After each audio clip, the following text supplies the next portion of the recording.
Hoy! Huwag mong hawakan yan! Sigaw ng may-ari ng tindahan ng sasakyan sapagkat matanda at mahirap si George. Ngunit mahinahong tumugon si George na may pananalig. Darating ang araw na bibilhin ko ang sasakyang ito. Tinawanan siya ng may-ari at ng mga tauhan. Ni pagkain nga, hindi mo mabili, pulubi, lumabas ka rito. Tahimik na umalis si George at nanalangin sa kanyang puso. Panginoon, naniniwala ako na walang bagay na hindi mo kayang gawin. Ilang araw ang lumipas, may nangyaring nakakagulat. Lumapit sa kanya ang isang abogado at sinabi na isang malayong kamag-anak ang pumanaw at iniwan siya ng malaking mana. Hindi na kinailangang matulog ni George sa lansangan.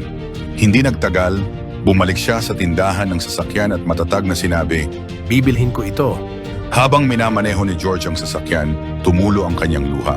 Dati nilalait nila ako, ngunit binigyan ako ng Diyos ng tunay na tagumpay. Kung naniniwala kang hindi nalilimutan ng Diyos ang mga mapagpakumbaba at tapat. Amen. Ibahagi ang kwentong ito sa mas maraming tao upang magdala ng pag-asa at ipaalala sa kanila. Huwag sumuko.